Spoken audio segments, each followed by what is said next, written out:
Le trotteur français est l'une des 4 races de trotteurs existant actuellement dans le monde. Il a été conçu et créé au début du 19e siècle pour servir de cheval de service au transport et surtout à l'armée. Génétiquement, il résulte de nombreux croisements effectués tout au long du 19e siècle. À partir des années 1830, et à l'instigation d'un officier des haras nationaux Ephraim Well, les éleveurs normands croisent des juments de la région avec des étalons pur sang anglais et arabes. Ephraim Well est persuadé que la solidité de la race ne pourra être acquise que par des reproducteurs sélectionnés par la compétition et non par le modèle. Un voyage effectué aux États-Unis quelques années plus tard confortera sa réflexion. Il découvre que les Américains ont 50 ans d'avance sur les Français et que les courses fonctionnent très bien aux États-Unis, que c'est une économie très dynamique parce qu'on joue sur les courses.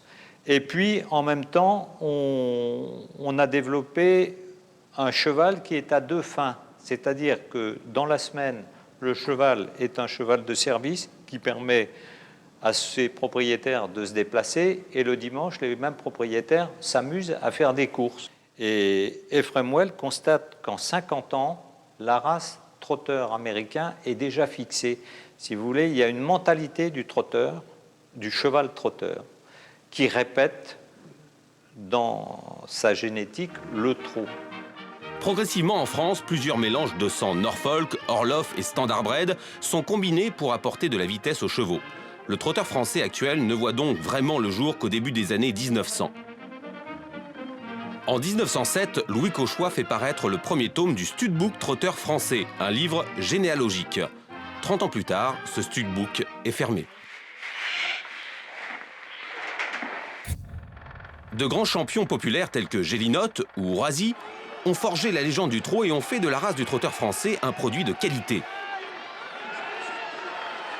Le trotteur français est aujourd'hui reconnu comme étant une race à part entière. Le trotteur français, depuis quelques années, a pris une place prépondérante en Europe déjà, et puis dans le monde, parce que les chevaux sont exportés, ont brillé, autant en compétition qu'au niveau élevage. Donc un modèle sûrement sur le savoir-faire, mais je pense qu'aussi on va devenir aussi un modèle sur la compétitivité. Le trotteur français est vraiment réputé pour être un cheval de qualité, de par sa vitesse de base et sa dureté. Il allie un peu les deux et c'est ce qui donne un petit peu son côté attractif. Stimulé par la réussite des produits français, tant sur les hippodromes que lors des grandes courses étrangères, l'élevage du trotteur français s'est considérablement développé.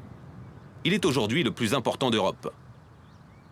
Les berceaux d'élevage se concentrent surtout en Normandie et Pays de Loire, même si d'autres régions, et notamment le centre et le sud-ouest, possèdent aussi des élevages réputés. On compte en France 3 453 éleveurs, 17 000 poulinières, 500 étalons et 11 000 naissances. Le haras de la Barbotière, propriété de Jean-Luc, situé en Normandie, s'étale sur 150 hectares. Il offre un ensemble moderne et performant destiné à la reproduction. La saison de monte se déroule du 1er février au 31 juillet, sous la responsabilité de Xavier Martin. Cette poulinière-là s'appelle Kilea JL. Elle fait partie des 2 meilleures juments dans la génération des culs, donc dans sa génération à elle, montée. C'est une jument qui a 740 000 € de gain. Petite femelle. Là, chez qui ? Le haras compte 8 étalons et 45 juments. 250 à 300 inséminations artificielles sont effectuées annuellement pour 35 à 40 naissances. Xavier Martin travaille avec des lots de 7 juments. Par rapport aux parcelles, aux champs, d'accord, et par rapport aux lots de juments, je m'aperçois que des lots de 7, c'est plus facile à gérer que des gros lots de 15-20 juments. Quand on nourrit des poulinières tous les jours, quand on fait sa tournée matin et soir, et qu'on nourrit des poulains et des poulinières, le chiffre 7, je trouve que c'est là où c'est un bon compromis, au niveau sécurité et au niveau pépin physique sur les chevaux. Là, voilà, là. Au haras de la Barbotière, la monte artificielle est privilégiée par rapport à la monte naturelle. On s'en sert un petit peu, on laisse de temps en temps une jument uriner ici. Ils sont très réceptifs aux phéromones. Donc,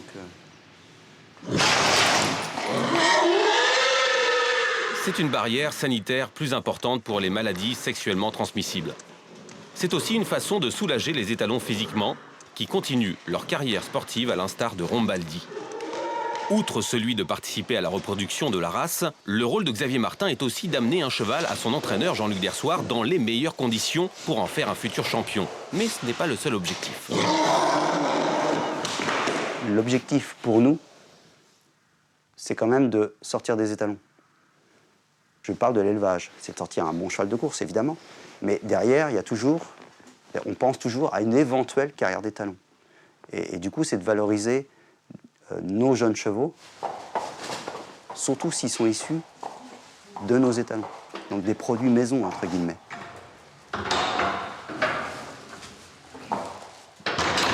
Le sperme prélevé une fois peut être inséminé à une dizaine de juments.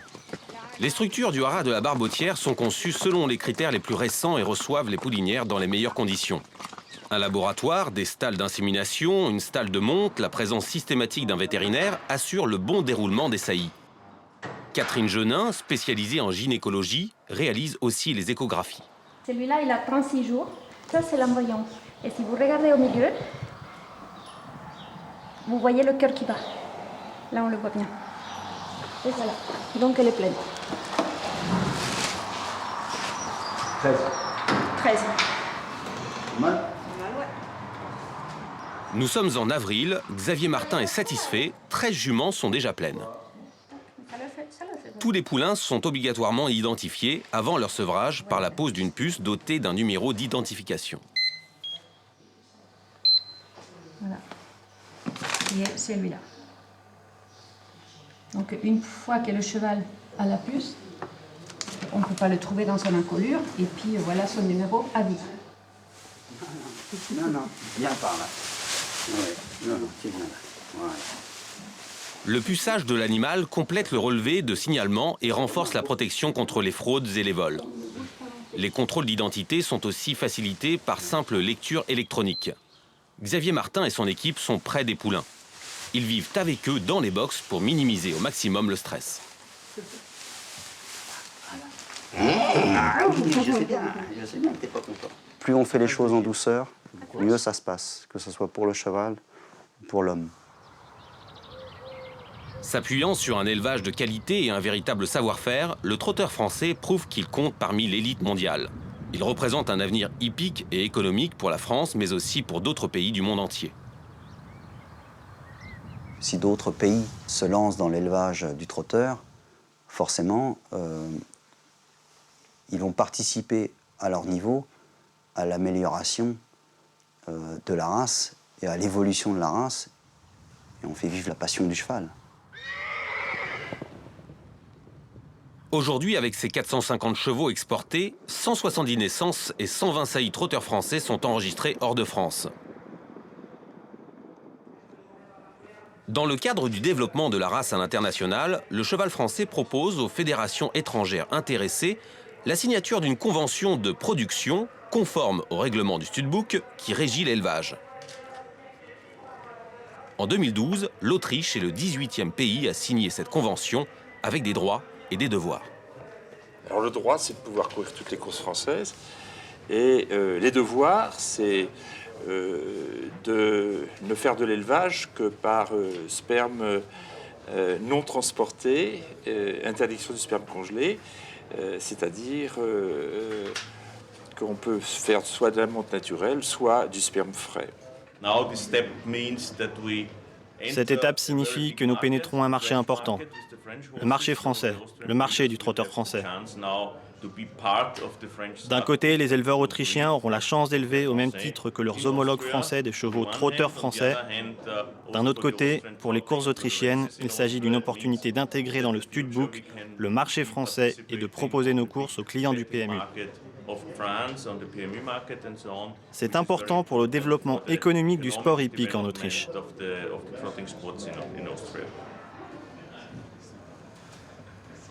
L'Algérie, pays déjà membre de la Convention, signe ici un partenariat avec la France pour organiser des courses de trotteurs français sur son sol. Il faut savoir que l'Algérie est le pays qui organise le plus de courses trotteurs français, qui les finance à hauteur de 80%. grâce à un système qui fonctionne très bien en Algérie puisque le pari mutuel est en place et que l'ensemble des courses algériennes sont financées par le pari mutuel organisé par la Société des courses algériennes. Pour permettre le développement des courses au trot en France et la protection du trotteur français dans sa spécificité, la Société d'encouragement pour l'amélioration du cheval français de demi-sang se crée à Caen en 1864. C'est aussi pour formaliser une activité qui ne cesse de croître depuis les premières courses de trot organisées sur la plage de Cherbourg en 1836 sous l'impulsion d'Ephraim Well. Dans un premier temps, on privilégie les courses au trot monté, véritable exception française. Mais après la Première Guerre mondiale, le trot attelé devient la discipline reine. Sur piste en herbe, en sable ou en cendré, les 11 000 courses au trot monté ou attelé pour 1600 réunions annuelles se courent en France sur ces 227 hippodromes. L'hippodrome de Vincennes, inauguré en 1879, devient le temple du trot. C'est après la Première Guerre mondiale que se court le premier prix d'Amérique. 1920, en hommage aux Américains, cette fois-ci, qui étaient venus au secours de la France, on crée le prix d'Amérique. C'est la première édition du prix d'Amérique en 1920. Le prix d'Amérique devient la course au trot la plus populaire et est reconnue comme le championnat du monde du trot attelé, où s'y illustrent de nombreux champions. Si ce Grand Prix a été gagné par une majorité de chevaux et drivers français depuis sa création, les chevaux étrangers s'y font aussi remarquer à l'image de l'Italien Varenne en 2001. William de Deschères, Fanidol, Varenne, l'emporte, Fanidol prend la deuxième place, Général du Poney.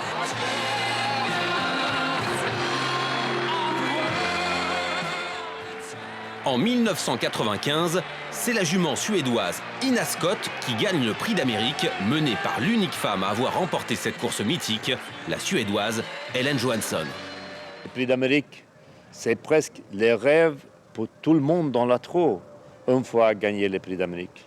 Et je donne mon tête, avant que je arrête comme entraîneur, avant que je arrête mon vie, j'ai besoin de gagner le prix d'Amérique. C'est mon rêve. Des millions de téléspectateurs sur 3 continents et 70 pays, 40 000 spectateurs attendus, le prix d'Amérique est aussi un rendez-vous international unique. Et rien n'est laissé au hasard dans l'organisation. Bien, messieurs.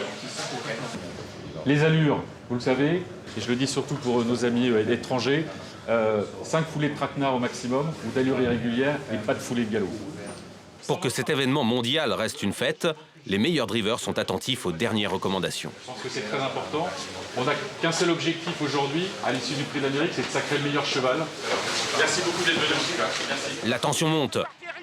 La course est lancée. L'envolée de Ridicache en quelques instants. Il passe à la contre-attaque. Franck Nivard, Ridicache va survoler vers un deuxième prix d'Amérique.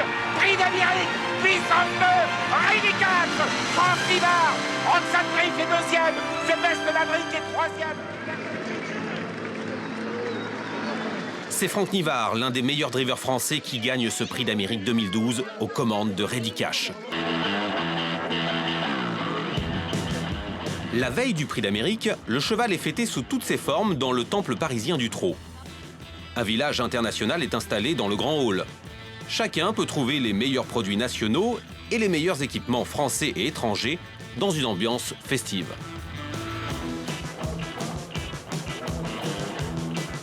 Le soir, une grande vente aux enchères permet d'acquérir des trotteurs de qualité.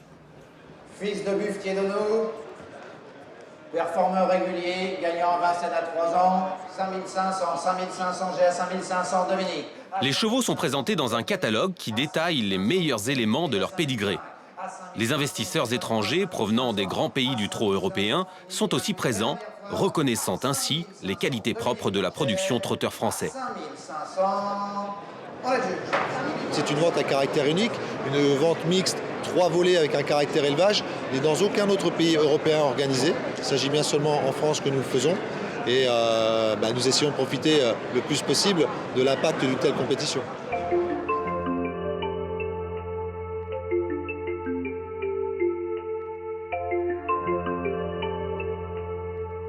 Situé à moins de 30 km de l'hippodrome de Vincennes, Grosbois est aujourd'hui le premier centre mondial d'entraînement des trotteurs.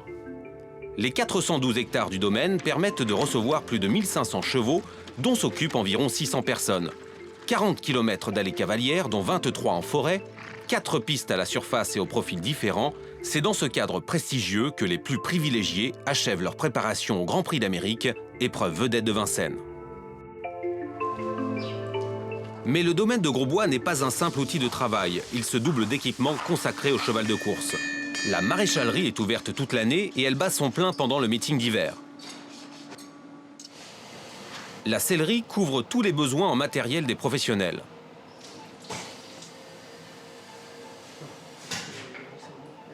La clinique vétérinaire possède des équipements de dernière génération. Les vétérinaires associés ont un véritable savoir-faire, notamment dans le domaine de la gorge. Je vais opérer en Suède, essentiellement, où il y a, comme vous le savez, une grosse clientèle de trotteurs de course et qui ont beaucoup ces problèmes de gorge également. Le domaine de Grosbois possède son propre centre de formation où sont formés la driver, la jockey, drivers et jockeys. Un partenariat a été signé avec la Suède, la Finlande et plus récemment la Norvège pour permettre aux étudiants de découvrir d'autres techniques d'entraînement. On a donc les paddocks, là où il y a les chevaux, c'est des tout petits paddocks de détente. On a des jeunes qui sont partis comme ça sur des petits séjours courts d'une douzaine de jours et qui ont continué après avoir eu leur bac et qui ont continué à l'étranger. Et on a des jeunes qui y sont depuis 6 mois, des fois qui y restent d'ailleurs et qui ont même fondé des familles là-bas.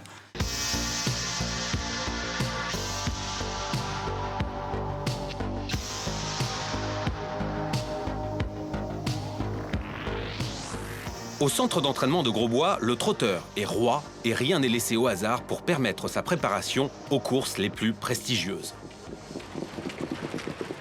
Les entraîneurs français n'hésitent pas à transmettre leur savoir-faire. La façon de travailler et d'entraîner les trotteurs français est maintenant à traverser les frontières, quoi. Il y a beaucoup d'entraîneurs qui envoient des jeunes stagiaires, des jeunes Italiens, des jeunes Scandinaves en France pour justement apprendre et apprendre notre savoir-faire, quoi. En Belgique, on n'a pas la moitié, même pas un quart d'un truc comme ça. On n'a aucun centre d'entraînement qui ressemble, qui a autant de pistes, qui a autant d'allées, qui est aussi bien entretenu. On s'entraîne sur des billards, hein. Franchement, les pistes c'est comme un hippodrome, quoi, comme une piste de course. Grosbois, c'est